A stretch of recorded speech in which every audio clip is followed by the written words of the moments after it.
I'm Cape Joel, and this is Comic Smack, your weekly, daily, all the time, anytime comic show where I give you your fix of everything you need to know from the world of comic books and superheroes. And on today's show, we're taking a closer look at the final installment of All-Star Batman, issue number 14. Can Alfred rush to Bruce's defense? Can he confront his dark past? Well, let's hop on in together and find out. Alrighty then, so picking up from where the last issue left off, Batman had been kidnapped by Special Agent Briar and his own personal Dark Knight. Bruce works his big detective brain for a little bit and eventually deduces that this new Dark Knight must be some sort of horribly Frankenstein version of Briar's own dead son. And that it's for all those reasons Briar got involved with the hunt for the Genesis engine. Essentially, he wants to grow a better soldier out of nothing. Alfred, with the help of the Florida pirates, manages to catch up to Briar's plane, and while the Dark Knight might not make use of guns, Alfred is completely different. He isn't afraid to smoke a sumbitch. From here, the comic actually does something kind of interesting. Instead of seeing the fight play out between Alfred and his former mentor Briar, what we actually do is flash back and see his original fight with Briar when he was attempting to escape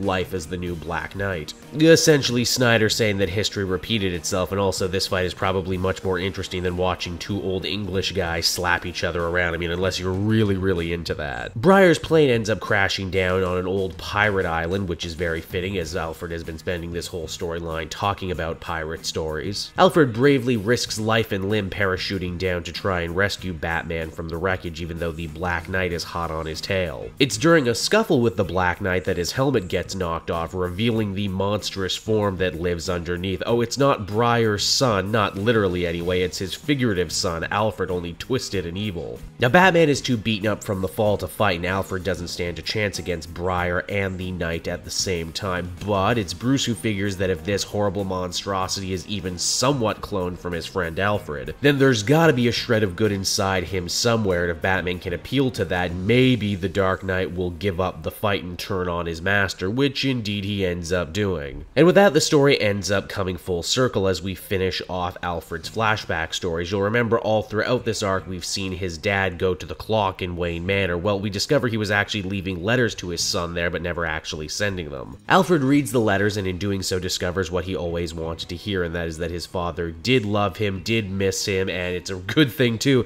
that Alfred finished this little character journey because it's right then a young Bruce wants to play. So yeah, there you go everybody, All-Star Batman issue number 14. This story arc definitely had its ups and downs, but I have to say I think Scott Snyder saved his very best for last and ended up sticking the landing, mainly because, well, they dropped all pretense of this being a Batman story and focused entirely on Alfred. There's definitely some hanging plot threads I wish they addressed. What happened to Hush and the Gang Lords? Was the Genesis engine ever that important? Hey, didn't Scott Snyder also say the Court of Owls killed Alfred's dad? Or was that just another older Pennyworth and I'm not remembering things properly? Regardless though, pretty enjoyable conclusion and definitely a very strong Alfred story. Overall, I'd give this one a 7.5 out of 10. So there's the video everybody, I hope you enjoyed it, and as always, why not check out some of these other videos I have on offer. Then you can follow me on social media at Cape Joel so you're always up to date on what I'm doing next. And hey, if you're looking to save a bundle on your next trade paperback purchase, then please check out my book depository link down in the description of this very video. Shipping and handling is totally free, and whatever you buy goes to help support me in the channel, so it's much appreciated. And until next time everyone, this has been Cape Joel, thank you so much for watching, and I'll see you all later, bye bye.